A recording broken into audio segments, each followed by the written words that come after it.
अस्सलाम वालेकुम students.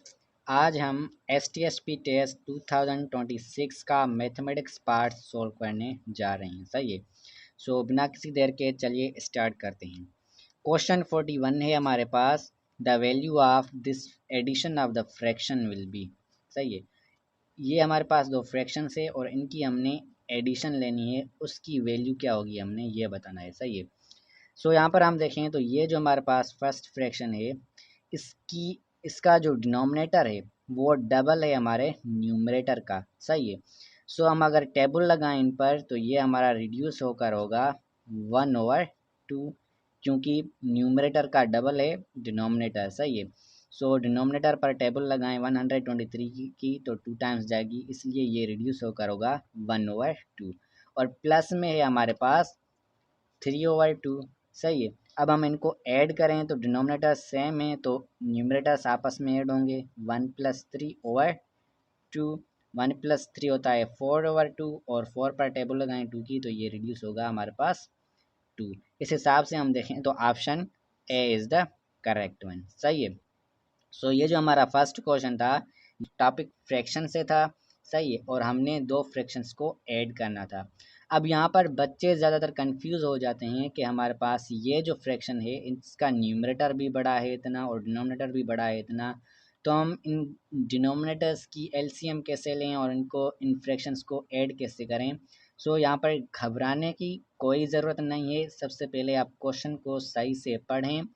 Question बिल्कुल आसान है, क्योंकि ये जो हमारा फ्रैक्शन है ये रिड्यूस हो रहा है, सिंप्लीफाई हो रहा है। सही है। तो इसको सिंप्लीफाई करें, जो कि सिंप्लीफाइड होगा हमारे पास 1/2। सही है। और फिर बाद में इनको ऐड करें तो एडिशन बिल्कुल आसान हो जाएगी। सही है। सो ये था हमारा फर्स्ट क्वेश्चन। अब क्वेश्चन जो है 42 हमारे पास क्या है। The value of square root of 2/20 ratio 2/4 is. सही है। सो ये हमारे पास स्क्वायर रूट है 2/20 रेशो 2/4 का। अब हमें पता है जैसा कि A/B हमारा सेम ही होता है A/B के। सही है। ये दो डिफरेंट वेज हैं रेशो को रिप्रेजेंट करने के। सही है। सो इस हिसाब से हम देखें तो ये हमारे पास 2/20 रेशो 2/4 हमारा, ऐसे हम लिख सकते हैं इसको 2/20/2/4। सही है। और यहाँ पर हम लॉ ऑफ एक्सपोनेंट लगा सकते हैं, क्योंकि यहाँ पर बेस हमारा सेम है और पावर्स डिफरेंट हैं। तो ये हमारा लॉ होता है कि जब बेस सेम हो यानी ए और इनका पावर्स डिफरेंट हो, यानी ए न्यूमरेटर में ए का पावर बी हो और डिनोमिनेटर में ए का पावर सी हो, तो ये हमारा इक्वल होगा ए पावर बी माइनस सी के। सो इस लॉ ऑफ एक्सपोनेंट के ज़रिए हम यहाँ पर यह कह सकते हैं कि हमारा 2/20/2/4 इक्वल है 2/20 - 4 के, जो कि हमारा इक्वल होगा 2/16 के। सही है। सो ये हमारा जो है स्क्वायर रूट के अंदर जो ये रेशो था दो नंबर्स का, ये हमारा रिड्यूस होकर बना 2/16। सही है। अब इसके ऊपर स्क्वायर रूट भी है तो हम यहाँ पर लगाएंगे स्क्वायर रूट। सही है। अब स्क्वायर रूट जो है हमारा इक्वल होता है 1/2 के। सही है। सो हमारा ये इक्वल होगा 2/16 टाइम्स 1/2। सही है।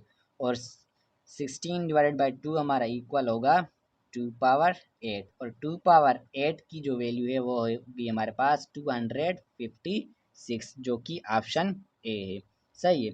सो यहाँ पर हमने क्या किया, सबसे पहले जो स्क्वायर रूट के अंदर था ये 2/20 रेशो 2/4, इसको हमने सिंप्लीफाई किया। कैसे कि रेशो ये जो है दो नंबर्स का A/B, ये हम इसको A/B की तरह भी लिख सकते हैं। फिर हमने लॉ ऑफ एक्सपोनेंट लगाया कि जब बेस सेम हो और पावर डिफरेंट हो तो हम क्या करते हैं, पावर्स को सब्ट्रैक्ट करते हैं। सही है। और फिर हमने सिंप्लीफाई किया और वैल्यू हमारे पास आई 256, जो कि ऑप्शन ए है। सही है। अब क्वेश्चन 43 है हमारे पास। The value of x in the equation x/2 - x/3 equal होगा 1/3 के। सही है। इस इक्वेशन में हमने x की वैल्यू फाइंड करनी है। सो हम इस इक्वेशन को सॉल्व करेंगे फॉर x। ये हमारे पास x/2 माइनस x/3 इक्वल है 1/3 के। सही है। अब ये भी देखा जाए तो एक फ्रैक्शन है, क्योंकि न्यूमरेटर और डिनोमिनेटर है, ये भी फ्रैक्शन है। तो फ्रैक्शन की हम सब्ट्रैक्शन कैसे लेंगे कि डिनोमिनेटर्स की एलसीएम लेंगे। सही है। सो 2 और 3 की एलसीएम होगी हमारे पास 6। सही है। सो हम कॉमन डिनोमिनेटर लेंगे 6 इनका।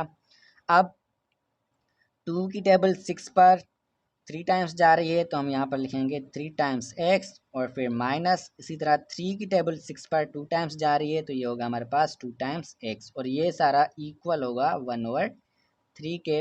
अब 3x माइनस 2x हमारा इक्वल होगा x के, और ओवर 6 होगा, फिर ये इक्वल होगा 1/3 के। सही है।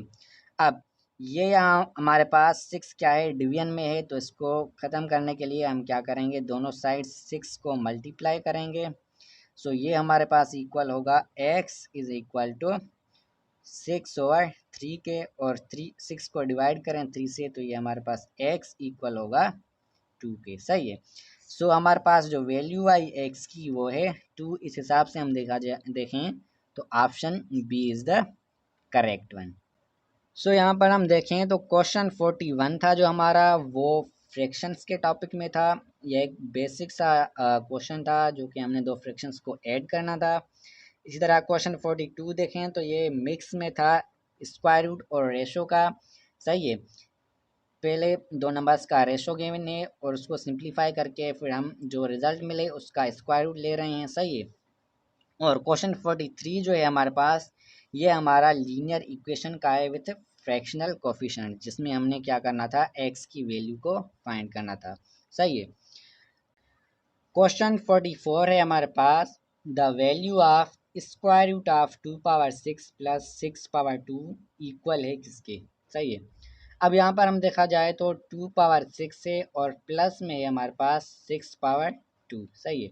2 का पावर 6 इक्वल होता है 64 के, और प्लस में 6 का स्क्वायर क्या है हमारे पास 36 है, और 64 प्लस 36 इक्वल है 100 के।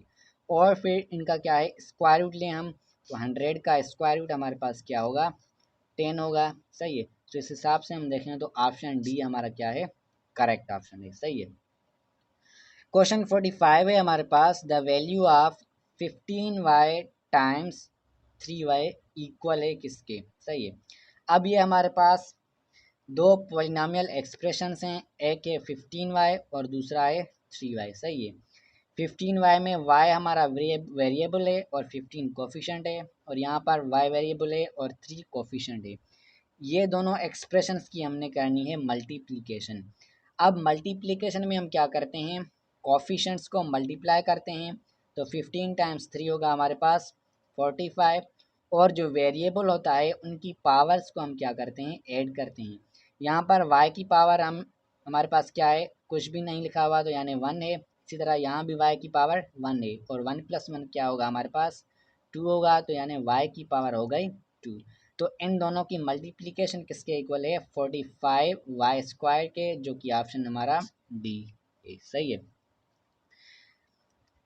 अब क्वेश्चन 46 है हमारे पास, the value of 1/2 plus 1/3 plus 1/6। Again ये फ्रैक्शंस में से क्वेश्चन है, जिसमें हमने 3 फ्रैक्शंस को ऐड करना है। सही है। सो ऐड करने के लिए हम क्या करेंगे, 2, 3 एंड 6 की हम क्या करेंगे, डिनोमिनेटर्स की एलसीएम लेंगे। सो उनकी एलसीएम लें, तो हमारे पास उनकी एलसीएम होगी 6। सही है। सो अब 2 की टेबल लगाएं 6 पर, तो कितनी बार जाएगी 2 की टेबल 6 पर, 3 टाइम्स, तो ये होगा हमारा 3 टाइम्स 1। सही है। और फिर प्लस में होगा हमारे पास इसी तरह 3 की टेबल 6 पर कितनी बार जाएगी, 2 टाइम्स जाएगी, तो ये होगा 2 टाइम्स 1। और प्लस में 6 की टेबल 6 पर कितनी बार जाएगी, 1 टाइम जाएगी, तो ये होगा हमारे पास 1 टाइम 1। सही है। अब न्यूमरेटर को सिंप्लीफाई करें, ये होगा 3 टाइम्स 1 इक्वल होगा 3 के, प्लस 2 टाइम्स 1 होगा 2, प्लस 1 टाइम्स 1 होगा 1/6। 3 + 2 + 1 होगा हमारे पास 6/6, और ये इक्वल होगा हमारे पास 1 के। इस हिसाब से हम देखें तो इन सब का सम हमारे पास क्या है 1 है, जो कि ऑप्शन ए है। सही है। क्वेश्चन 47 है हमारे पास, the value of the fifth root of 32 times a power 10। सही है। पहले हम जो क्वेश्चंस देख कर आए उसमें क्या था, किसी नंबर का हमने स्क्वायर रूट लेना था, लेकिन यहाँ पर हम क्या करेंगे, स्क्वायर रूट नहीं बल्कि फिफ्थ रूट लेंगे। सही है। और ये फिफ्थ रूट हमारे पास क्या है, यानी 1/5। सही है। सो यहाँ पर हम देखें 32 है और मल्टीप्लिकेशन में है ए पावर 10। सही है। तो क्या हम 32 को 2 का पावर 5 लिख सकते हैं? जी बिल्कुल, 2 का पावर 5 हमारे पास क्या होता है, 32 होता है। सही है। यानी 2 को 5 टाइम्स खुद से मल्टीप्लाई करें और वो इक्वल होगा 32 के। और ये 2 पावर 5 और टाइम्स ए पावर 10 है हमारे पास, और इनका हमने लेना है फिफ्थ रूट, यानी 1/5 इनके ऊपर ओवरऑल पावर है। सही है। सो हम देखें तो 5 से कैंसिल हो गया और 2 5 जा 10 हो गया हमारे पास। सही है। और ये हमारा सिंप्लीफाई हो गया 2 टाइम्स ए पावर 2 के। सही है। सो इस हिसाब से हम देखें तो सिंप्लीफाइड वर्जन इसका क्या होगा हमारे पास, 2 टाइम्स ए पावर 2, जो कि ऑप्शन बी है हमारा। सही है। इसी तरह क्वेश्चन 48 है हमारे पास, the system of equation 2x plus 3y is equal to 4 and 4x plus 6y is equal to 8 is blank number of solutions। सही है। तो हमने हमारे पास ये दो इक्वेशंस हैं, यानी एक सिस्टम ऑफ इक्वेशन है, इनके सॉल्यूशंस कितने हैं हम वो हमने बताना है। एक सॉल्यूशन है, दो सॉल्यूशंस हैं, या फिर कोई सॉल्यूशन नहीं है इसका, या फिर मेनी सॉल्यूशंस हैं, हमने ये बताना है। सही है। सो हम अगर देखें गौर करें तो ये हमारे पास फर्स्ट इक्वेशन है और ये सेकंड इक्वेशन है। अब सेकंड इक्वेशन को देखें तो ये डबल है हमारी फर्स्ट इक्वेशन का, क्योंकि अगर फर्स्ट इक्वेशन को सारी इक्वेशन को मल्टीप्लाई करेंगे 2 से तो ये होगा 2 2 ज़ा 4x प्लस 3 2 ज़ा 6y इज इक्वल टू 2 4 ज़ा 8। यानी फर्स्ट इक्वेशन का डबल है हमारे पास सेकंड इक्वेशन, यानी ये दोनों सेम इक्वेशन हैं। सही है। बस क्या किया गया है, फर्स्ट इक्वेशन को स्केल किया गया है बाय 2 के। सही है। सो इस हिसाब से हम देखें तो इसके मैनी सॉल्यूशंस होंगे। सही है। क्योंकि ये अपने आप में एक दूसरे का क्या है, मल्टीपल्स हैं। अब हम देखें हमारे पास है question 49, the value of 20 times root of 36 divided by 44 minus root of 16 equal है किसके। सही है। सबसे पहले हम देखें तो ये है हमारे पास 20 टाइम्स रूट 36। 36 का स्क्वायर रूट हमारे पास क्या होगा, 6 होगा, क्योंकि 6 का स्क्वायर 36 होता है। सही है। सो ये रिड्यूस होगा हमारे पास 20 टाइम्स 6 के, 36 का स्क्वायर रूट है 6, और डिवीजन में है हमारे पास 44 माइनस रूट ऑफ 16। 44 माइनस, और स्क्वायर रूट क्या है, 16 का स्क्वायर रूट है, तो 16 का स्क्वायर रूट हमारे पास होगा 4, क्योंकि 4 का स्क्वायर होता है 16। सो ये होगा हमारे पास 4, और 20 टाइम्स 6 होगा हमारे पास 180, और ये डिवाइड करेंगे 44 माइनस 4 से, और ये होगा हमारे पास इक्वल टू 40। सॉरी, ये 20 टाइम्स 6 होगा हमारे पास 120, और डिवीजन में होगा हमारे पास 40। सही है। सो यानी 120 डिवाइडेड बाय 40, जो कि इक्वल होगा हमारे पास 3 के। सही है। सो इस हिसाब से हम देखें तो option A is the correct one. Question 50 है हमारे पास, the value of 0.5 power 0.3 times 1/2 power 0.7 क्या होगा। सो यहाँ पर हम देखें तो इनकी बेस क्या है, इसकी बेस है 0.5 और इसकी 1/2 है। देखा जाए तो ये 0.5 और 1/2 सेम ही नंबर है। सो यानी बेस हमारे पास क्या है, सेम ही है। तो बेस अगर सेम है तो इनके पावर्स क्या होंगे, ऐड होंगे, यानी 0.5 पावर 0.3 प्लस 0.7, और 0.3 प्लस 0.7 हमारे पास 1 होता है, तो यानी 0.5 का पावर है हमारे पास 1, जो कि इक्वल होगा 0.5 के ही, सही है, जो कि हमारे पास 1/2। इस हिसाब से हम देखें तो option B is the correct one. Question 51 है हमारे पास, if 6 men take 9 days to complete a work, the man required to complete the work in 3 days are। सो ये जो हमारे पास क्वेश्चन है ये है प्रोपोर्शन का, सही है, और क्वेश्चन में गिवन है हमारे पास if 6 men take 9 days to complete a work, then man required to complete the work in 3 days। सही है, अगर 6 मैन है तो वो 9 डेज लगाते हैं काम को कंप्लीट करने में। सो अगर हमारे पास 3 डेज हैं तो मैन कितने रिक्वायर्ड होंगे, हमने वो ये फाइंड करना है, सही है। सो एक है हमारे पास क्वांटिटी क्या, मैन, और दूसरा है हमारे पास डेज, सही है। अगर 6 मैन है तो हमारे पास डेज कितने हैं, 9 है, और अगर 3 डेज हैं हमारे पास तो मैन कितने रिक्वायर्ड हैं जो कि हमें नहीं पता, तो हम यहाँ पर लिखेंगे एक्स, वो हमने फाइंड करना है, सही है।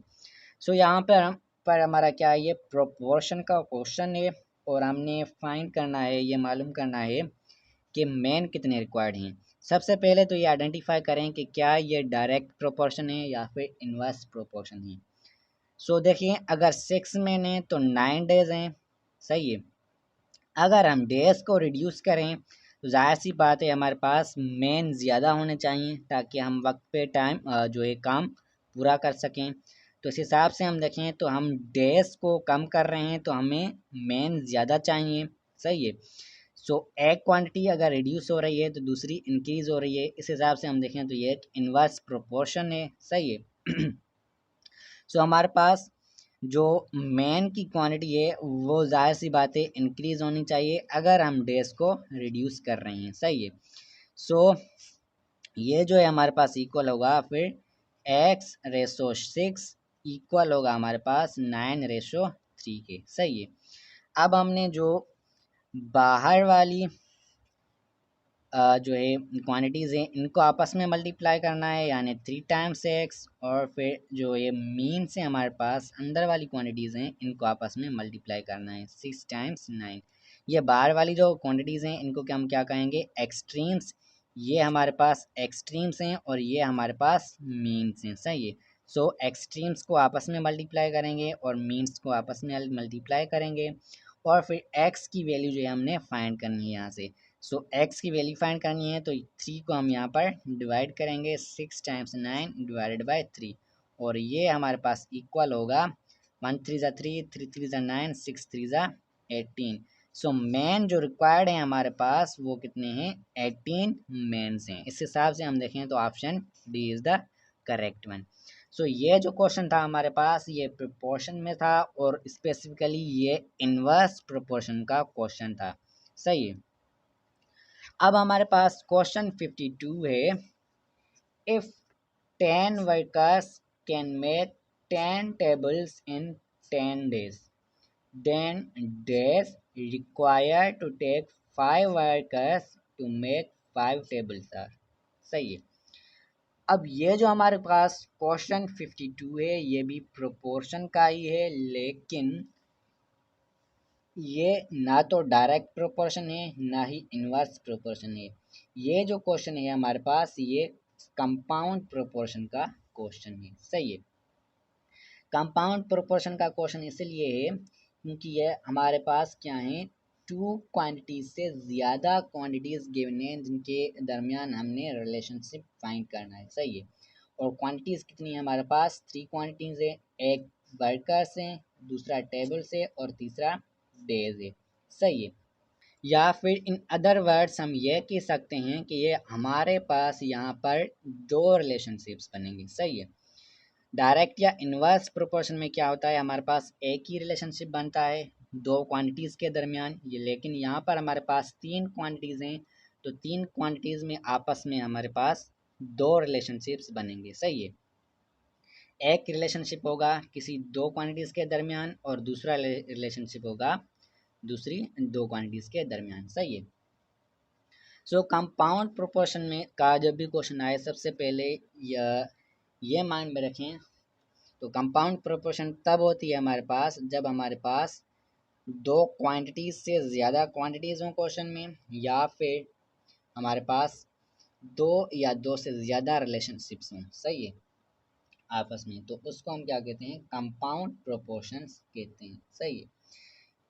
और यहाँ पर हमारे पास जो केसेस बनते हैं वो बेसिकली तीन केसेस बनते हैं।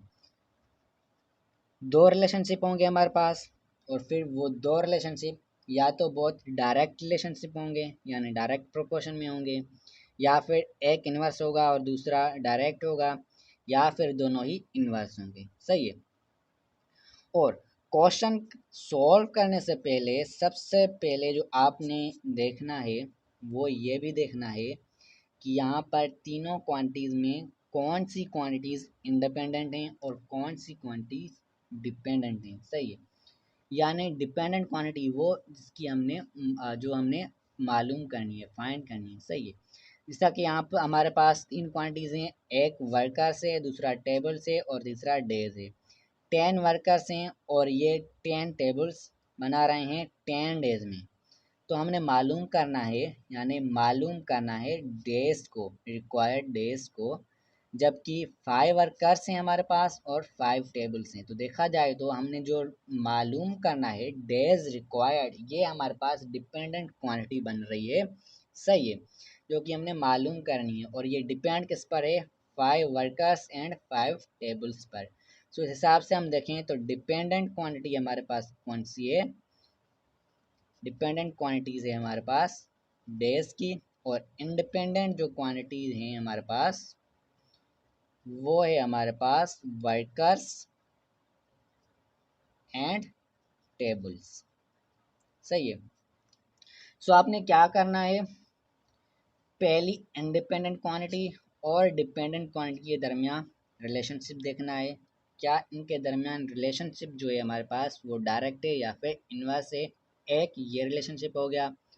और फिर बाद में जो दूसरी इंडिपेंडेंट क्वांटिटी है इसका रिलेशनशिप देखना है आपने डिपेंडेंट क्वांटिटी से। सही है।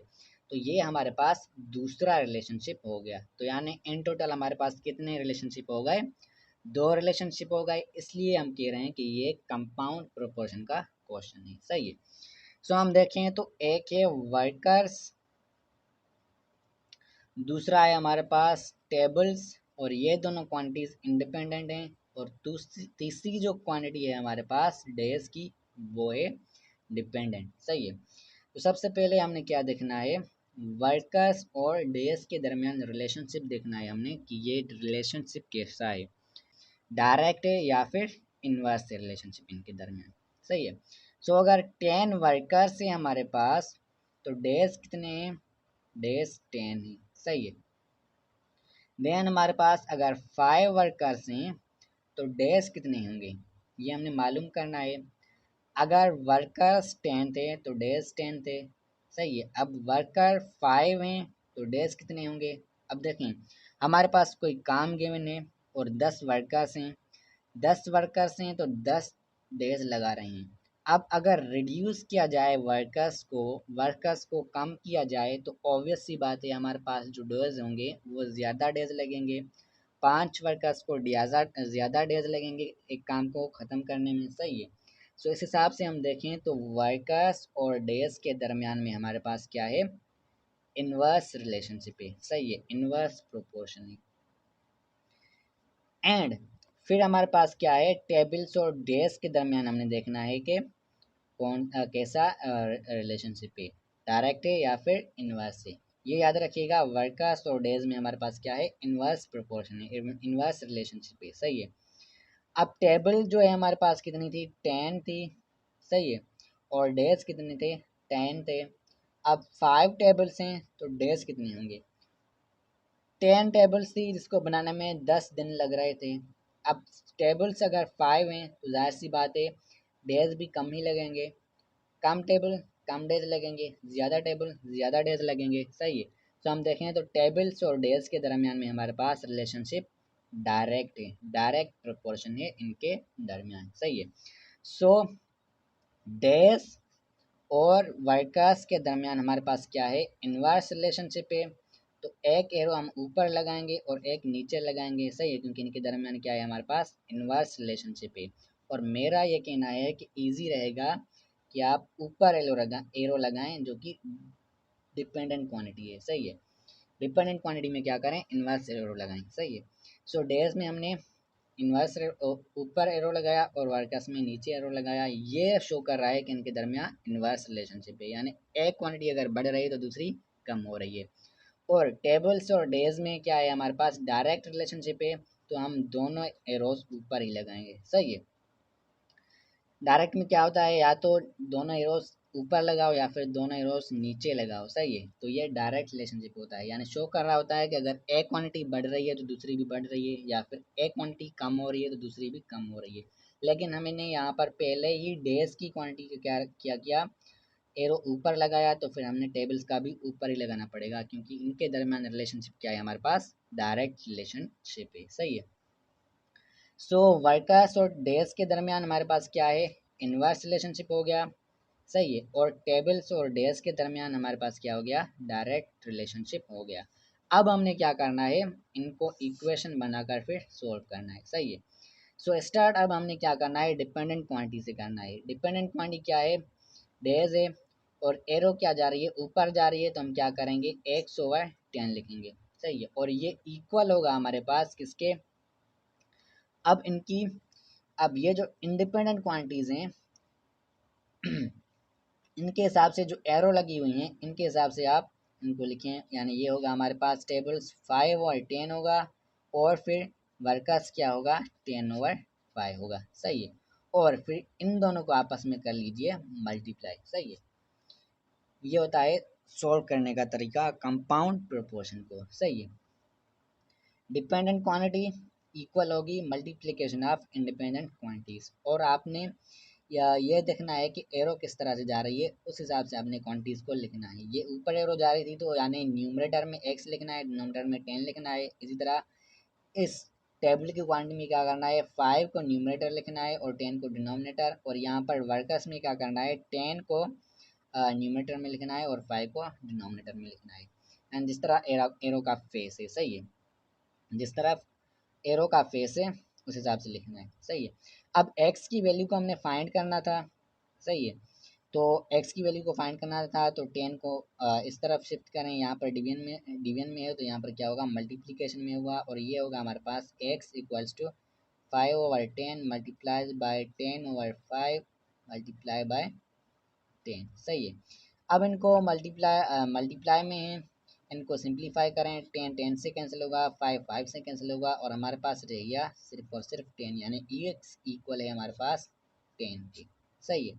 सो जो डेज रिक्वायर्ड है हमारे पास वो कितने हैं, 10 है। इस हिसाब से हम देखें तो option C is the correct one, सही है। सो आई होप ये क्वेश्चन आपको अच्छे से समझ में आया होगा। मैंने पूरा कंपाउंड का जो प्रोपोर्शन का जो टॉपिक था, वो एक टॉपिक जो है पूरा का पूरा मैंने इस क्वेश्चन में आप लोगों को समझा दिया है कि कंपाउंड प्रोपोर्शन होती क्या है, कितने केसेस बनते हैं, सही, और इसको सॉल्व कैसे करते हैं, सही है। सो आई होप आपको क्वेश्चन 52 अच्छे से क्लियर हो गया होगा। अब हम चलते हैं क्वेश्चन 53 पर। क्वेश्चन 53 में है हमारे पास A, B and C together earns raise 150 per day, सही है। यानी A, B and C तीन पर्सन हैं जो कि अर्न करने हैं, कर रहे हैं रेस 150 एक दिन में, while A and C together earns race 94 and B and C together earns race 76 per day, सही है। ए बी सी टुगेदर जो है अर्न करने हैं रेस 150, ए और सी टुगेदर रेस 994 अर्न कर रहे हैं, एंड बी एंड सी जो है टुगेदर रेस 76 अर्न करनी है। The daily earning of C is, C की जो डेली अर्निंग है हमारे पास वो कितनी है, ये हमने फाइंड करना है, सही है। सो देखा जाए तो ये एक्चुअल में लीनियर इक्वेशन का एक वर्ड प्रॉब्लम है, सही है, सिस्टम ऑफ लीनियर इक्वेशन, सही है। सो हमारे पास ए बी सी 3 पर्सनस हैं, सही है, और हमने फाइंड क्या करना है, सी की जो डेली अर्निंग है वो फाइंड करनी है, यानी सी की वैल्यू फाइंड करनी है। सो हमारे पास ए बी सी की जो एक्चुअल में जो अर्निंग है डेली, वो तो हमने नहीं पता, वो हमने फाइंड करनी है। तो हम क्या करेंगे, सपोज करेंगे कि ए की डेली अर्निंग ए है, स्मॉल है, बी की डेली अर्निंग बी है जो कि स्मॉल बी, और सी की डेली अर्निंग है सी स्मॉल, सही है। और फिर क्या कहा जा रहा है हमारे पास, टुगेदर जो अर्न कर रहे हैं वो है रेस 150 पर डे, सही है। टुगेदर यानी इन तीनों की अर्निंग का सम जो है हमारे पास वो है 150, यानी ए प्लस बी प्लस सी इक्वल है 150 के, सही है। एंड फिर ए और सी का टुगेदर जो अर्निंग है वो है 94, सही है, यानी ए प्लस सी इक्वल है हमारे पास 94, सही है। ए और सी की अर्निंग का सम क्या है हमारे पास, टुगेदर 94 है। इसी तरह बी और सी का टुगेदर अर्निंग जो है वो हमारे पास क्या है, रेस 76, यानी बी प्लस सी इक्वल है हमारे पास 76 के, ओके। अब ये हमारे पास तीन इक्वेशंस हैं, इनको हमने क्या करना है, सॉल्व करना है, और सी की वैल्यू को हमने क्या करना है, फाइंड करना है, सही है। तो यहाँ पर हम क्या करेंगे, सबसे पहले इन दोनों इक्वेशंस को करेंगे ऐड, क्योंकि हमने सी की जो है वैल्यू फाइंड करनी है, सही है। सो इनको अगर ऐड करें तो ये होगा हमारे पास ए प्लस सी इक्वल होगा हमारे पास 94 प्लस 76, सही है। अब यहाँ पर देखा जाए तो ए प्लस बी प्लस सी की वैल्यू हमारे पास गिवन है जो कि 150 है, तो इनकी जगह हम इसको सब्स्टिट्यूट कर सकते हैं। तो ये होगा हमारे पास 150 प्लस सी इक्वल होगा 94 प्लस 76 इक्वल होगा 170 के, और यहाँ से हमारे पास सी की वैल्यू होगी 170 माइनस 150 इक्वल होगी जो कि 20 के, सही है। सो यहाँ पर हमारे पास सी की जो वैल्यू होगी हमारे पास 20 होगी। सो देयरफॉर हमारे पास जो सी की डेली अर्निंग है वो क्या है, 20 है, सही है। इस हिसाब से हम देखें तो option C is the correct one. अब हमारे पास है क्वेश्चन 54। क्वेश्चन 54 में है हमारे पास, two taps X and Y can fill a tank in 10 hours, सही है। दो टैप्स हैं हमारे पास, एक है एक्स और दूसरा है वाई।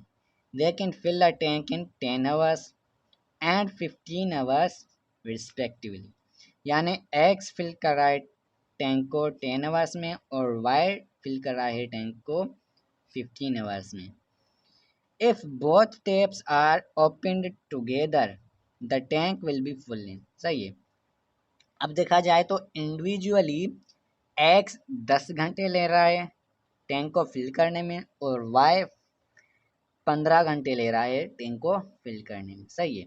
लेकिन अगर हम इन दोनों टैप्स को एक साथ जो है ओपन करें, सही है, तो फिर ये एक साथ कितने घंटे लगाएंगे ये हमने फाइंड करना है, सही है। सो ये जो हमारे पास क्वेश्चन है ये देखा जाए तो टाइम एंड वर्क का क्वेश्चन है हमारे पास, सही है। हम सबसे पहले क्या करेंगे, एक्स और वाई का रेट फाइंड करेंगे, सही है, कि यानी इनका रेट क्या है, कितने रेट में ये जो है टैंक को फिल कर रहे हैं। देख अब अगर देखें तो एक्स क्या कर रहा है, 10 आवर्स ले रहा है, और वाई क्या कर रहा है, 15 आवर्स ले रहा है। और जो रेट का फार्मूला होता है हमारे पास टाइम एंड वर्क में वो होता है 1/टाइम, सही है। सो हम देखा जाए तो रेट जो है एक्स का वो किसके इक्वल होगा, 1/टाइम, और एक्स का टाइम कितना है 10 आवर्स है, तो यानी 1/10, ये जो होगा हमारे पास रेट होगा एक्स टेप का। इसी तरह वाई टेप का जो रेट होगा वो होगा हमारे पास क्या, 1/15, क्योंकि वाई क्या कर रहा है 15 आवर्स ले रहा है टैंक को फिल करने में, सही है। अब हमने क्या करना था, कंबाइंड जो है देखना था कि ये टुगेदर क्या कर रहे हैं, कितने आवर्स लगा रहे हैं टैंक को फिल करने में। तो उसके लिए हमने क्या करना होगा, कंबाइंड रेट फाइंड करना होगा। जो कंबाइंड रेट होता है वो हमारे पास क्या होता है, रेट 1 प्लस रेट 2, यानी जो x का इंडिविजुअल रेट है और y का इंडिविजुअल रेट है, इन दोनों को आपस में ऐड करें। सो हमारे पास जो कंबाइंड रेट होगा, आर टोटल होगा हमारे पास, वो क्या होगा, R X plus R Y होगा, यानी 1/10 एक्स टेप का रेट प्लस 1/15 वाई टेप का रेट। सही है। और इनको आपस में ऐड करें तो ये फ्रैक्शन से, इनको ऐड करने के लिए हम क्या करेंगे, जो है डिनोमिनेटर की एलसीएम लेंगे, और इनकी एलसीएम जो होगी वो होगी हमारे पास 30। सही है।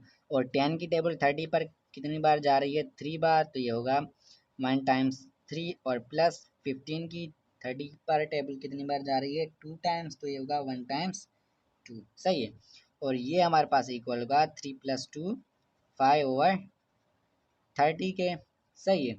जो कि इक्वल होगा हमारे पास 1/6 के। सही है। सो जो हमारे पास कंबाइंड रेट था वो क्या था, 1/6। सही है। अब हमने क्या करना था, कंबाइंड टाइम जो है फाइंड करना था। सही है। तो इस हिसाब से हम देखें तो यहाँ पर जो टाइम होगा हमारे पास वो क्या होगा, 6 आवर्स होगा। सही है। ये क्या है, 6 हमारा टाइम है, 1 टाइम होता है रेट का फार्मूला। सही है। सो ओवरऑल हम देखें तो टुगेदर ये जो फिल कर रहे हैं टैंक, ये कितना टाइम ले रहे हैं हमारे पास, 6 आवर्स ले रहे हैं। तो इस हिसाब से हम देखें तो option D is the correct one. So ये जो हमारे पास प्रॉब्लम था ये था टाइम एंड वर्क का प्रॉब्लम, और हमने पूरी कोशिश की है अपने तरफ से आप लोगों को समझाने की। सही है। अब क्वेश्चन 55 है हमारे पास, 12 buckets of water fill a tank when the capacity of each bucket is 3.5 liters. सही है। The number of buckets will be needed to fill the same tank if the capacity of each bucket is 9 liters. अब यहाँ पर भी देखें तो ये जो हमारे पास क्वेश्चन है टाइम एंड वर्क का है। सही है। लेकिन इसी क्वेश्चन को हम प्रोपोर्शन के ज़रिए भी सोल्व कर सकते हैं। सही है। यानी ये क्वेश्चन प्रोपोर्शन से भी सोल्व हो सकता है। सो हम जो सोल्व करेंगे वो प्रोपोर्शन के मेथड से सोल्व करेंगे, वो इजी रहेगा। सही है।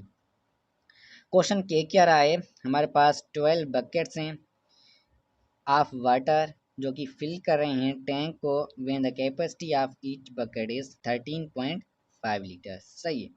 यहाँ पर जो क्वांटिटीज़ है हमारे पास वो दो क्वांटिटीज़ का रिलेशनशिप है हमारे पास, एक है बकेट्स ऑफ वाटर और दूसरा है कैपेसिटी ऑफ ईच बकेट। सही है। और दूसरा क्या है हमारे पास, the number of buckets will be needed to fill. अब हमने क्या करना है, बकेट्स का नंबर, टोटल नंबर कितने होंगे, बकेट्स कितने होंगे वो हमने फाइंड करने हैं। द सेम टैंक, यानी सेम टैंक को फिल करना है लेकिन बकेट्स कितने होंगे, जबकि हमारे पास कैपेसिटी अब इस बार क्या है ईच बकेट की, वो है 9 लीटर्स। सही है। सो एक तो है हमारे पास क्वांटिटी बकेट, सही है, और दूसरी है हमारे पास कैपेसिटी। सही है, कैपेसिटी। सही है। पहले क्या थे, 12 बकेट्स है हमारे पास। सही है। और हर एक बकेट की कैपेसिटी क्या थी, 13.5 लीटर थी। सही है। अब हमने क्या करना है, नंबर ऑफ बकेट को फाइंड करना है, तो इसलिए हम कहेंगे ये एक्स बकेट्स है हमारे पास, जबकि ईच बकेट की कैपेसिटी हमारे पास क्या है, 9 लीटर से। सही है। सो 12 बकेट से हमारे पास कैपेसिटी थी 13.5। सही है। अब एक्स बकेट्स हैं, कैपेसिटी क्या है, 9 है। सही है। और जो टैंक हम फिल कर रहे हैं वो टैंक हमारे पास क्या है, सेम ही है। सही है। सो अगर हमारे पास एक टैंक है, सही है, ये हमारे पास कोई भी टैंक है, इसको हमने फिल करना है। सही है। पहले जब हम इस टैंक को फिल कर रहे थे तो हमारे पास 12 बकेट्स थे, और जिसमें हर एक बकेट की कैपेसिटी क्या थी, 13.5 लीटर्स थी। सही है। अब अब हमने इस सेम ही टैंक को फिल करना है, टैंक हमारे पास सेम ही है, कैपेसिटी क्या है बकेट की, वो रिड्यूस होकर 9 लीटर्स हो गई है। तो हमने क्या करना है, नंबर ऑफ बकेट्स को फाइंड करना है। अब जबकि कैपेसिटी हमारे पास रिड्यूस हुई है 13.5 से 9 लीटर तक, तो जाहिर सी बात है हमारे पास जो नंबर ऑफ़ बकेट्स होंगे, बकेट्स की क्वांटिटी होगी वो हमारे पास इंक्रीज़ हुई होगी, सही है। क्योंकि हमारे पास टैंक तो सेम ही है फिल करने का, सही है। टैंक की जो कैपेसिटी है वो तो हमारे पास सेम ही है, सही है। अगर पहले 12 बकेट्स थे और कैपेसिटी हर एक बकेट की 13.5 थी, सही है। तो अब हमारे पास ज़ाहिर सी बात है बकेट्स इंक्रीज ही हुए होंगे, जबकि कैपेसिटी क्या है 9 लीटर से अब कैपेसिटी हमारे पास क्या है रिड्यूस हुई है, सही है। सो ये जो हमारे पास पोर्शन है वो है इन्वर्स प्रोपोर्शन का, सही है। बकेट्स हमारे पास क्या है इंक्रीज हो रहे हैं तो कैपेसिटी क्या है हमारे पास डिक्रीज हो रही है, सही है। या फिर इन अदर वर्ड्स हम कहें अगर कैपेसिटी हमने रिड्यूस की है हर एक बकेट की तो जाहिर सी बात है हमने क्वांटिटी जो है बकेट्स की वो इंक्रीज की होगी, जबकि हमने क्या करना है सेम ही टैंक को फिल करना है इसलिए, सही है। सो अब हम इसको सॉल्व करें तो ये होगा हमारे पास x/12 इक्वल होगा हमारे पास 13.5/9 के, सही है। सो x इक्वल होगा हमारे पास 13.5 टाइम्स 12 डिवाइडेड बाय 9, सही है। और इसको सिंप्लीफाई करें तो हमारे पास x की जो वैल्यू होगी वो होगी हमारे पास 18, सही है। सो हमारे पास जो बकेट्स की क्वांटिटी थी वो इंक्रीज होकर 12 से 18 हो गई। इस हिसाब से हम देखें तो option D is the correct one, सही है। अब इसको हम दूसरे मेथड से भी सोल्व करके देखते हैं, सही है। पहले हम देखें तो 12 बकेट्स थे और लीटर्स कितने जो कैपेसिटी थी हर एक बकेट की वो क्या थी 13.5 थी। सो अगर हम टोटल कैपेसिटी फाइंड करना चाहें तो टोटल कैपेसिटी हमारे पास क्या होगी 12 को मल्टीप्लाई करें 13.5 से, सही है। ये होगी हमारे पास टोटल कैपेसिटी, सही है। सो हमारे पास टोटल कैपेसिटी क्या है 12 टाइम्स 13.5 यानी जो टैंक की कैपेसिटी है वो हमारे पास ये है, सही है। और ये जो टैंक की कैपेसिटी है हमारे पास टोटल कैपेसिटी वो अगर इन दोनों को मल्टीप्लाई करें तो हमारे पास क्या होगी 162 होगी, सही है। अब देखा जाए तो हमारे पास नंबर ऑफ बकेट्स कितने होंगे ये फाइंड करना है, जबकि हर एक बकेट की कैपेसिटी क्या है 9 लीटर से, सही है। और टैंक हमारा क्या है टैंक सेम ही है यानी टैंक की कैपेसिटी यही है। अब हमने नंबर ऑफ बकेट्स फाइंड करना है, सही है। सो 162 हमारा इक्वल होगा x टाइम 9 के, सही है। क्योंकि हमने क्या करना है x क्या है नंबर ऑफ बकेट से और हर एक बकेट की कैपेसिटी क्या है हमारे पास 9 लीटर से, जबकि हमारी टोटल कैपेसिटी क्या होनी चाहिए टैंक की कैपेसिटी क्या होनी चाहिए 162 होनी चाहिए। सो इस हिसाब से हम देखें तो x की वैल्यू क्या होगी 162 डिवाइडेड बाय 9 होगी जो कि इक्वल होगा 18 के, सही है। सो इस मेथड से भी हमारे पास क्या आ रहा है आंसर 18 नंबर ऑफ बकेट्स। तो हमारा ऑप्शन डी क्या है करेक्ट है। अब क्वेश्चन 56 हमारे पास है a sum of money is to be distributed among A, B, C and D in the proportion of 5:2:4:3, सही है। If C gets raised 2000 the B's share is, सही है। अब हमारे पास एक सम ऑफ मनी है जो कि डिस्ट्रीब्यूट करनी है हमने persons A B C and D में इन द प्रोपोर्शन 5:2:4:3, सही है। और सी की जो शेयर है हमारे पास वो क्या है 2000 है और हमने फाइंड करना है बी की शेयर कितनी होगी, सही है। सो हमारे पास सम ऑफ मनी है, उस सम ऑफ मनी में से 5 पार्ट्स क्या हैं ए के हैं, 2 पार्ट्स बी के हैं, 4 पार्ट्स सी के हैं और 3 पार्ट्स डी के हैं, सही है। सो देखा जाए तो हमारे पास क्या है 4 पार्ट्स हैं सी के और जो टोटल शेयर है हमारे पास सी की वो भी गिवन है वो क्या है 2000 है, यानी टोटल सम ऑफ मनी का 4 पार्ट्स जो हैं सी के वो हमारे पास इक्वल है किसके 2000 के, सही है। जो सम ऑफ मनी है हमारे पास उसके 4 पार्ट्स करें तो वो होगा सी का शेयर और सी का शेयर हमारे पास गिवन कितना है 2000 है, सही है। सो इस हिसाब से हम देखें तो 1 पार्ट कितना होगा फिर वन पार्ट हमारा इक्वल होगा इस 2000 को डिवाइड करें 4 से, जो कि इक्वल होगा 500 के। सही है। सो हमारे पास वन पार्ट क्या होगा, 500 होगा। सही है। सो अब हमने क्या करना था, बी की शेयर फाइंड करनी थी, और टोटल सम ऑफ मनी में से बी के कितने पार्ट्स हैं, 2 पार्ट्स हैं। अगर वन पार्ट ये है 500 तो 2 पार्ट्स कितने होंगे, यानी 2 टाइम्स 500, जो कि इक्वल है 1000 के। इस हिसाब से हम देखें तो ये क्या है, हमारे पास बी की शेयर है। सो ऑप्शन ए हमारा क्या है, करेक्ट है। सही है। और ये क्वेश्चन 56 जो है हमारे पास, ये भी प्रोपोर्शन का है मेनली। ये कौन सा टॉपिक है, प्रोपोर्शनल डिवीजन का। सही है। टोटल जो है अमाउंट को हमने डिस्ट्रीब्यूट करना है किसी प्रोपोर्शन में, यानी प्रोपोर्शनल डिवीजन जो हमारा टॉपिक पढ़ते हैं हम प्रोपोर्शन में, उसका ये प्रॉब्लम है। सही है। क्वेश्चन 57 है हमारे पास, the ratio of the number of boys and girls in a class is 5:6.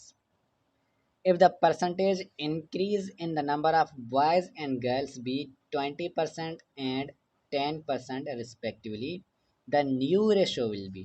सही है। सो हमारे पास बॉयज एंड गर्ल्स का रेशो गिवन है, जो कि है 5:6, और परसेंटेज इंक्रीज हो रही है। बॉयज़ में परसेंटेज इंक्रीज हो रही है 20%, एंड गर्ल्स में जो परसेंटेज इंक्रीज हो रही है वो है 10%।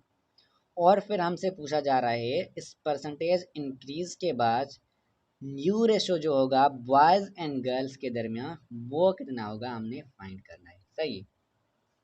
सो हमारे पास बॉयज़ एंड गर्ल्स के दरमियान जो रेशो है वो है 5:6। सही है। अब 20% जो है इंक्रीमेंट हो रही है बॉयज़ में, और 10% इंक्रीमेंट हो रही है गर्ल्स में। सही है। और इस इंक्रीमेंट के बाद जो रेशो बनेगा बॉयज़ एंड गर्ल्स के दरमियान वो कितना होगा, वो हमने फाइंड करना है। सही है। अब देखा जाए तो हमें original number of boys and girls नहीं गिवन, हमें सिर्फ और सिर्फ रेशो गिवन है। सो हम सपोज करेंगे जो बॉयज़ हैं हमारे पास ओरिजिनल वो कितने हैं 5x, एंड गर्ल्स हमारे पास ओरिजिनल कितनी है, ओरिजिनल नंबर ऑफ गर्ल्स कितनी है हमारे पास 6x है। सही है। अब जो न्यू रेशो बनेगा बॉयज़ का, न्यू बॉयज़ का जो रेशो बनेगा वो क्या होगा, 20% इंक्रीज होगा। सही है। अब ये याद रखिएगा, जब भी हम परसेंटेज इंक्रीज की बात करें या फिर परसेंटेज डिक्रीज की बात करें, जो परसेंटेज होगा इंक्रीमेंट का या फिर डिक्रीमेंट का, वो हम परसेंटेज फाइंड किस क्वांटिटी पर करेंगे, वो हम ओरिजिनल क्वांटिटी पर करेंगे। सही है। यानी ये जो हमारे पास 20% इंक्रीज हो रहा है बॉयज़ का, सही है, वो हम जो 20% फाइंड करेंगे वो हम इस ओरिजिनल जो है क्वांटिटी बॉयज़ की, उस पर हम जो है 20% फाइंड करेंगे। इसी तरह 10% जो इंक्रीमेंट हो रही है गर्ल्स में, वो भी हम 10% जो फाइंड करेंगे वो भी इस ओरिजिनल क्वांटिटी जो है गर्ल्स की, उस पर हम फाइंड करेंगे। सही है। सो अब 20% जब इंक्रीज होगा, यानी ये पहले ओरिजिनल क्वांटिटी है, और फिर इंक्रीमेंट होगी तो यानी इसमें कुछ अमाउंट प्लस होगा, और वो प्लस क्या होगा, 20% ऑफ दिस ओरिजिनल। सही है। यानी न्यू हमारे पास क्या होगा, दिस ओरिजिनल क्वांटिटी 5x, और फिर इंक्रीमेंट होगी किसकी, 20% की, और ये जो 20% हम फाइंड करेंगे ये किस पर फाइंड करेंगे, इस ओरिजिनल क्वांटिटी पर, जो कि 5x है। सही है। इसी तरह न्यू गर्ल्स हमारे पास क्या होंगी, न्यू गर्ल्स होंगी हमारे पास 6x, और फिर इंक्रीमेंट होगा 10% का, और ये 10% हम फाइंड किस पर करेंगे, इस ओरिजिनल क्वांटिटी पर, जो कि 6x है। सही है। सो अब ये हम सिंप्लीफाई करेंगे, न्यू बॉयज़ हमारे पास क्या होंगे, न्यू बॉयज़ होंगे हमारे पास, अब देखा जाए तो 5x प्लस 20% ऑफ 5x है, तो यानी 5x यहाँ पर कॉमन है, तो हम 5x को फैक्टर आउट करेंगे। यहाँ पर हमारे पास रह गया 1 और प्लस में यहाँ पर रह गया 20%। सही है। अब इसको सिंप्लीफाई करें तो ये होगा 5x टाइम्स 1 प्लस 20 अपॉन 100। सही है। 5x टाइम्स 1 टाइम्स 100 होगा 100 और प्लस करेंगे 20 तो ये होगा हमारे पास 120 अपॉन 100 होगा। और इसको सिंप्लीफाई करें तो ये 0 0 से कैंसिल हो जाएगा। सही है। तो ये होगा हमारे पास 5x मल्टीप्लाइड बाय 12 अपॉन 10। सही है। अब इस पर टेबल लगाएं तो 1 5 ज़ा 5 होगा, 2 5 ज़ा 10 होगा, 1 2 ज़ा 2 और 6 2 ज़ा 12। सो हमारे पास जो आंसर आएगा वो होगा 6 का। सही है। सो जो न्यू बॉयज की जो क्वांटिटी है वो क्या हो गई हमारे पास 6 हो गई। सही है। इसी तरह हम देखें तो न्यू गर्ल्स की क्या होगी। न्यू गर्ल्स होंगी हमारे पास, न्यू गर्ल्स क्या होंगी हमारे पास 6x प्लस 10% ऑफ 6x है। सही है। तो 6x यहाँ पर कॉमन है तो हम 6x को फैक्टर आउट करेंगे। यहाँ पर रह जाएगा 1 प्लस 10%। सही है। और ये हमारे पास इक्वल होगा 6x टाइम्स 1 प्लस 10% बराबर होगा 1 प्लस 10 ओवर 100 के। ये 0 0 से कैंसिल हो गया। 1 10 ज़ा 10 प्लस 1 होगा 11 ओवर 10 और ये इक्वल होगा 6x टाइम्स 11 ओवर 10 के। इस पर अगर हम टेबल लगाएं तो 2 की टेबल जाएगी, ये होगा 3 2 ज़ा 6 और 5 2 ज़ा 10। सही है। और इसको मल्टीप्लाई करेंगे तो ये होगा 3 टाइम्स 11 होगा 33 ओवर 5। सही है। और 30 33 over 5 times x, 33 divided by 5 होगा हमारे पास 6.6 6.6 एक्स। सही है। सो न्यू गर्ल्स जो हमारे पास होंगी, न्यू गर्ल्स हमारे पास जो होंगी वो क्या होंगी 6.6x। सही है। अब हमें हमारे पास क्या है न्यू बॉयज़ की जो टोटल क्वांटिटी है वो भी आ गई, वो हमारे पास 6x है। और न्यू गर्ल्स की जो टोटल क्वांटिटी है वो है 6.6x। अब इन दोनों के दरमियान हमने करना है रेशो फाइंड। तो ये होगा हमारे पास 6x ratio 6.6x। x common है तो x को कैंसिल करें, ये होगा 6 रेशो 6.6। अब ये एक क्वांटिटी पॉइंट में है और पॉइंट के बाद एक ही डिजिट है तो हम क्या करेंगे दोनों साइड मल्टीप्लाई करेंगे 10 को, क्योंकि हमें रेशो होल नंबर्स में चाहिए। सही है। तो ये होगा हमारे पास 60 रेशो 66। अब इस पर टेबल लगाएं, 6 की टेबल जा रही है तो ये होगा हमारे पास 10 6 ज़ा 60 और 11 6 ज़ा 66। सो हमारे पास जो न्यू रेशो है बॉयज़ रेशो गर्ल्स का वो है 10 रेशो 11। और इस हिसाब से हम देखें तो हमारे पास ऑप्शन सी क्या है हमारे पास करेक्ट आंसर है। सही है। सो ये हो गया हमारे पास क्वेश्चन 57। क्वेश्चन 57 जो है हमारे पास ये परसेंटेज के टॉपिक में से था, जहाँ पर कॉन्सेप्ट यूज़ हो रहा है परसेंटेज इंक्रीज का। सही है। कि हमने बॉयज़ की परसेंटेज इंक्रीज फाइंड की और फिर इसी तरह जैसे बॉयज़ की परसेंटेज इंक्रीज की है इसी तरह हमने गर्ल्स की परसेंटेज भी इंक्रीज की है। सो न्यू बॉयज़ जो थे हमारे पास वो 6x हुए और न्यू गर्ल्स जो हमारे पास हुए वो है 6.6x। और फिर इनके दरमियान हमने क्या किया रेशो फाइंड किया 6x रेशो 6.6x। सही है। x से कैंसिल हो गया। सही है। और ये बन गया हमारे पास 6 रेशो 6.6। अब पॉइंट जो है पॉइंट के बाद 1 डेसिमल जो है नंबर था इसको हमने कन्वर्ट किया होल नंबर्स में तो मल्टीप्लाई किया 10 से तो ये बन गया हमारे पास 60 रेशो 66। और हमने 6 की टेबल लगाई तो हमारे पास सिंप्लीफाइड रेशो बनकर आया 10 रेशो 11। इस हिसाब से हमने ऑप्शन सी को करेक्ट माना। सही है। सो ये हो गया हमारे पास क्वेश्चन 57। क्वेश्चन 58 है हमारे पास the average of the numbers 0, 0, 4, 10, 5 and 5 is. यानी ये नंबर्स हमारे पास गिवन है 0, 0, 4, 10, 5 एंड देन 5। सही है। इनकी हमने करनी है एवरेज फाइंड। एवरेज हम कैसे फाइंड करते हैं?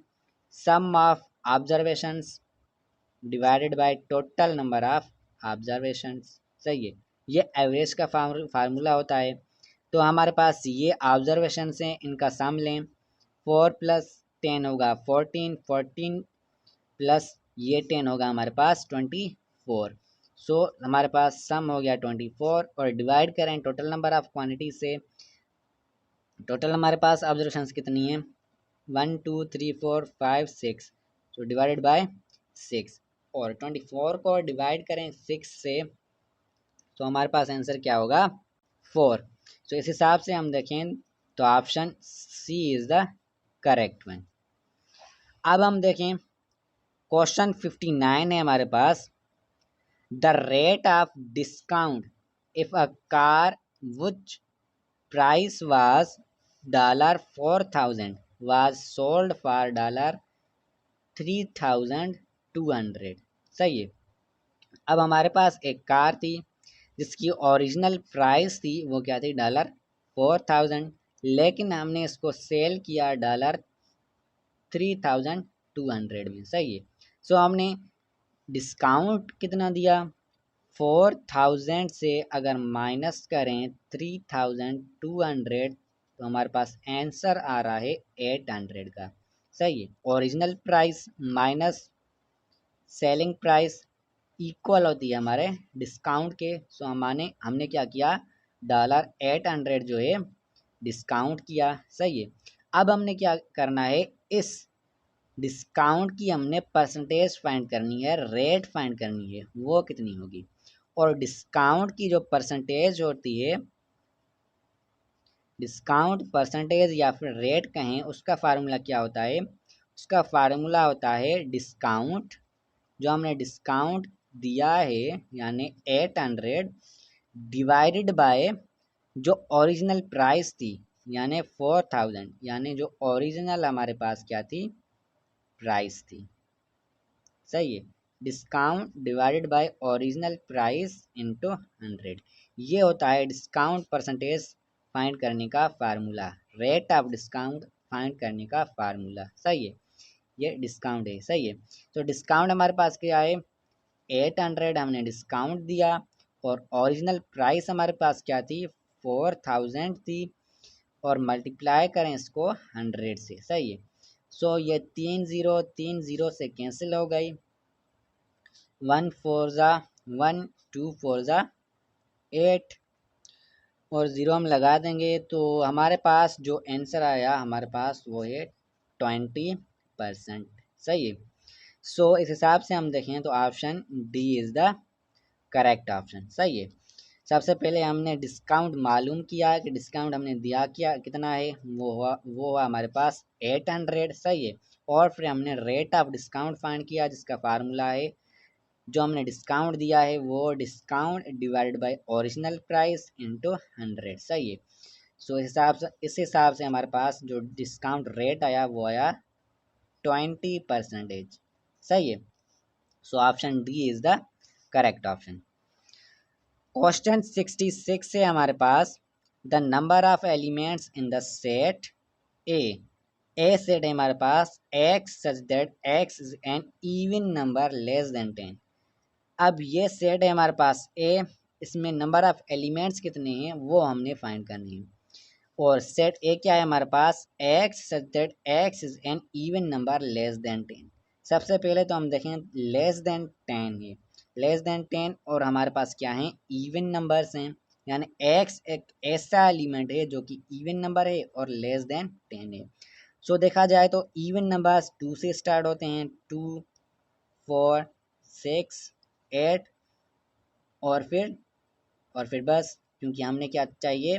लेस देन 10 चाहिए। सो काउंट करें तो ये हमारे पास क्या है? 4 इवन नंबर्स हैं। इस हिसाब से हमारे पास आंसर क्या होगा? Option B. अब बहुत सारे बच्चे यहाँ पर कंफ्यूज हो जाते हैं कि 0 हमारा इवन नंबर है या नहीं है। सो मैं आपको ये बात क्लियर कर दूं कि इवन नंबर्स की जो डेफिनेशन होती है वो डेफिनेशन होती है कि ऐसा नंबर जो 2 की टेबल में आ रहा हो। सही है। या फिर 2 से एग्जैक्टली डिविजिबल हो। सही है। अब हम देखें तो 2 की टेबल में फर्स्ट नंबर जो है वो कौन सा आता है, फर्स्ट नंबर 2 आता है, फिर 4, फिर 6, फिर 8, फिर 10 एंड सो ऑन। सही है। सो ये हमारे पास जितने भी नंबर्स हैं ये क्या कहलाएंगे, इवन नंबर कहलाएंगे। सो 2 की टेबल में क्या ज़ीरो आ रहा है, नहीं हमें नहीं दिख रहा, इसलिए हम क्या कहेंगे, ज़ीरो इवन नंबर नहीं है। सही है। अब यहाँ पर बहुत सारे बच्चे ये भी कहते हैं कि सर ज़ीरो तो सबकी टेबल में आता है, तो अगर सबकी टेबल में आता है तो इस हिसाब से हम देखें तो 2 के अलावा बाकी नंबर्स की टेबल में भी आ रहा है, तो वो इवन नंबर नहीं होगा। इवन नंबर वो होगा जो सिर्फ और सिर्फ 2 की टेबल में आए। जो नंबर 2 की टेबल में आएगा वो इवन नंबर होगा, और जो नंबर 2 की टेबल के अलावा बाकी टेबल्स में बाकी नंबर्स की टेबल में आएगा वो इवन नहीं होगा। इस हिसाब से हमारा क्या, ज़ीरो क्या है, इवन नंबर नहीं है। सो हमारे पास जो टोटल नंबर ऑफ सेट ए हैं वो क्या हैं, 4 हैं। इस हिसाब से ऑप्शन बी क्या है, हमारा करेक्ट ऑप्शन है। अब है हमारे पास question 61, if A is subset of B then one of the following is always true. सही है। अब हम देखें तो ए सबसेट है बी का, यानी ए के सारे एलिमेंट्स बी में मौजूद हैं। सही है। ए पूरा का पूरा बी में मौजूद है। सही है। तो हमारे पास ऑप्शन यहाँ पर ऑलवेज जो हैं वो कौन से ट्रू होंगे, जबकि हमारे पास ये कंडीशन गिवन है। क्या ए और बी की यूनियन ए के इक्वल होगी, नहीं। क्यों, क्योंकि ए क्या है, पूरा का पूरा बी में मौजूद है। सही है। सो अगर हम ए और बी की यूनियन लेंगे तो ए के सारे एलिमेंट्स भी लिखने पड़ेंगे और बी के सारे एलिमेंट्स भी लिखने पड़ेंगे, लिस्ट करने पड़ेंगे, लेकिन ए के सारे एलिमेंट्स तो बी में ऑलरेडी मौजूद हैं। तो हमने क्या करना होगा, बी के सारे एलिमेंट लिस्ट करने होंगे, यानी ए यूनियन बी क्या होगा, इक्वल होगा बी के, लेकिन यहाँ पर ए लिखा गया है तो यानी ऑप्शन ए हमारा नहीं होगा। इसी तरह देखें तो क्या बी बी ऑप्शन में है ए इंटरसेक्शन बी इक्वल होगा बी के। अब देखें ए क्या है, हमारा पूरा का पूरा बी में मौजूद है। सही है। तो ए हमारा पूरा का पूरा अगर बी में मौजूद है तो यानी ए और बी की इंटरसेक्शन क्या होगी, हमारे पास ए होगी, क्योंकि ए और बी में जो कॉमन एलिमेंट्स हैं वो सारे ए के कॉमन एलिमेंट्स हैं, क्योंकि ए पूरा मौजूद है बी में तो ए पूरा का पूरा कॉमन होगा। सही है। तो यानी ए इंटरसेक्शन बी का जो रिजल्ट होगा हमारे पास वो ए होगा, ना कि बी। इस हिसाब से हम देखें तो ऑप्शन बी भी हमारा गलत है। ऑप्शन डी में है क्या ए इक्वल होगा बी के। अब जब कह रहे हैं ए सबसेट है बी का तो ए इक्वल कैसे होगा बी के, इसलिए ऑप्शन डी भी हमारा जो है नहीं होगा।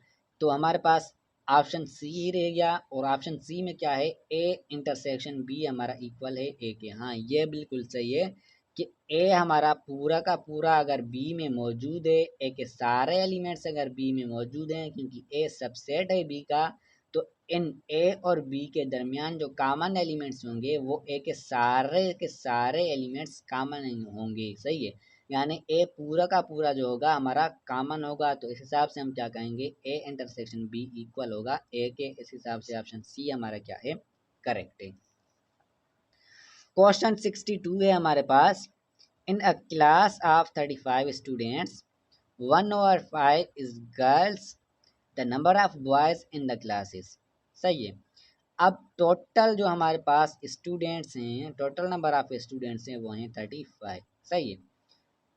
और इन टोटल में से 1/5 क्या हैं, गर्ल्स हैं। सही है। तो 1/5 मालूम करें इन टोटल नंबर्स का। 1/5 ऑफ टोटल हमारे पास क्या होगा, 1/5 ऑफ 35 हमारा इक्वल होगा 1/5 मल्टीप्लाइड बाय 35। यहाँ पर ऑफ का मतलब है मल्टीप्लीकेशन। सो 35 को डिवाइड करें 5 से तो हमारे पास आंसर क्या होगा, 7 होगा। सो हमारे पास गर्ल्स की जो तादाद है वो है 7। सही है। टोटल 35 हैं और 7 गर्ल्स की तादाद है, तो हमारे पास बॉयज़ क्या होंगे, इन 35 में से माइनस करें 7 को, जो कि इक्वल होगा हमारे पास 27 के। सही है। 28 सॉरी 28 प्लस 7 हमारे पास क्या होगा 35 होगा। तो हमारे पास जो बॉयज़ की तादाद है वो है 28। इस हिसाब से हम देखें तो ऑप्शन बी हमारा क्या है करेक्ट है। सही है। क्या क्या हमने टोटल हमारे पास गिवन थे और 1/5 हमें कहा जा रहा है कि गर्ल्स हैं, तो हमने गर्ल्स की तादाद फाइंड की 1/5 टाइम्स 35 किया जो कि इक्वल हुआ 7 के। अब अगर टोटल 35 हैं और 7 गर्ल्स हैं तो 35 में से माइनस करें 7 को, जो रिमेनिंग स्टूडेंट्स होंगे वो हमारे पास होंगे बॉयज जो कि 28 हैं। सही है। क्वेश्चन 63 है हमारे पास। If the cost of 12 eggs is रेस 400 then the cost of 3 eggs will be. सही है। अब 12 एग की कास्ट 400 है। 12 eggs है हमारे पास जिनकी कास्ट है 400। तो 1 egg की हमारे पास क्या होगी कास्ट, 1 egg की कास्ट होगी 400 डिवाइडेड बाय 12। सही है। सो 1 egg की अगर हमारे पास कास्ट है 400 डिवाइडेड बाय 12, तो 3 eggs की कास्ट क्या होगी, 3 eggs की कास्ट होगी 3 टाइम्स 1 egg जो कि है 3 टाइम्स 400 डिवाइडेड बाय 12। सही है। सो अब इसको सिंप्लीफाई करें, ये होगा 1 3 ज़ा 3, 4 3 ज़ा 12। सही है। 1 4 ज़ा 4 और 1 4 ज़ा 4। सही है। सो 3 eggs की हमारे पास जो कास्ट हुई वो कितनी हुई 100। इस हिसाब से हम देखें तो option B is the correct one. ये मैंने एक सिंपल वे में जिसको हम यूनिटरी मेथड कहते हैं, इस मेथड से मैंने इसको सिंप्लीफाई किया है। अगर आप चाहें तो आप इसको प्रोपोर्शन के जो है मेथड से भी आप सॉल्व कर सकते हैं। सही है। अगर 12 eggs की प्राइस 400 थी तो मैंने 1 egg की प्राइस क्या होगी वाई वो फाइंड की। सही है। और वो 1 egg की प्राइस क्या होगी 400 डिवाइडेड बाई 12। अगर 1 egg की 400 डिवाइडेड बाई 12 है तो 3 eggs की क्या होगी, इसको मल्टीप्लाई करें सिंपली 3 से और सिंप्लीफाई करें, जो रिजल्ट आएगा हमारे पास वो 3 eggs की जो है प्राइस होगी। इस हिसाब से हम देखें तो ऑप्शन बी हमारा क्या है करेक्ट ऑप्शन है, जो कि है 3 eggs की प्राइस 100। सही है।